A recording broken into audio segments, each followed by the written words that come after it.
Chapter 11. Be ye followers of me, even as I also am of Christ.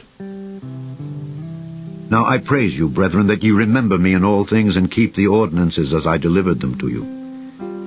But I would have you know that the head of every man is Christ, and the head of the woman is the man, and the head of Christ is God. Every man praying or prophesying, having his head covered, dishonoureth his head. But every woman that prayeth or prophesieth with her head uncovered dishonoureth her head. For that is even all one as if she was shaven. For if the woman be not covered, let her also be shorn. But if it be a shame for a woman to be shorn or shaven, let her be covered. For a man indeed ought not to cover his head, forasmuch as he is the image and glory of God. But the woman is the glory of the man. For the man is not of the woman, but the woman of the man.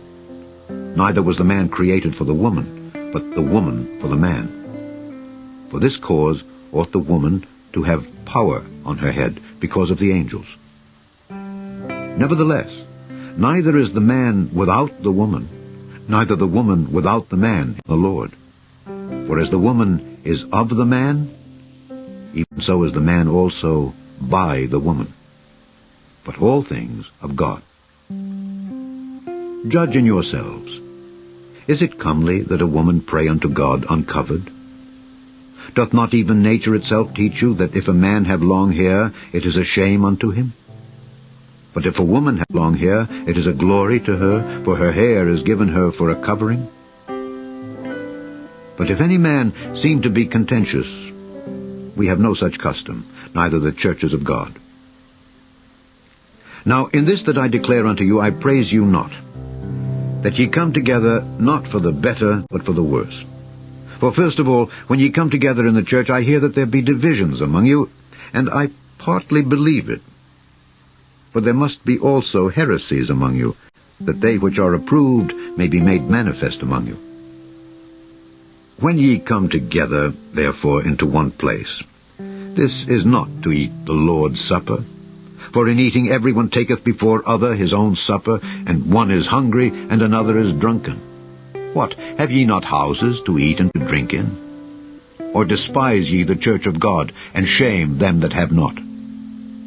What shall I say to you? Shall I praise you in this? I praise you not. For I have received of the Lord that which also I delivered unto you, that the Lord Jesus, the same night in which he was betrayed, took bread.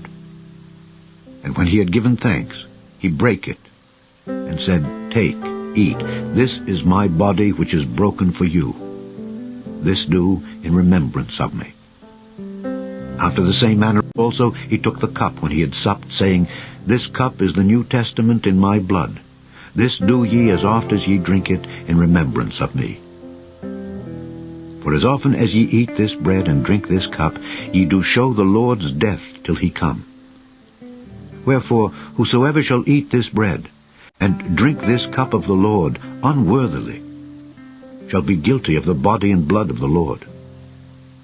But let a man examine himself, and so let him eat of that bread and drink of that cup.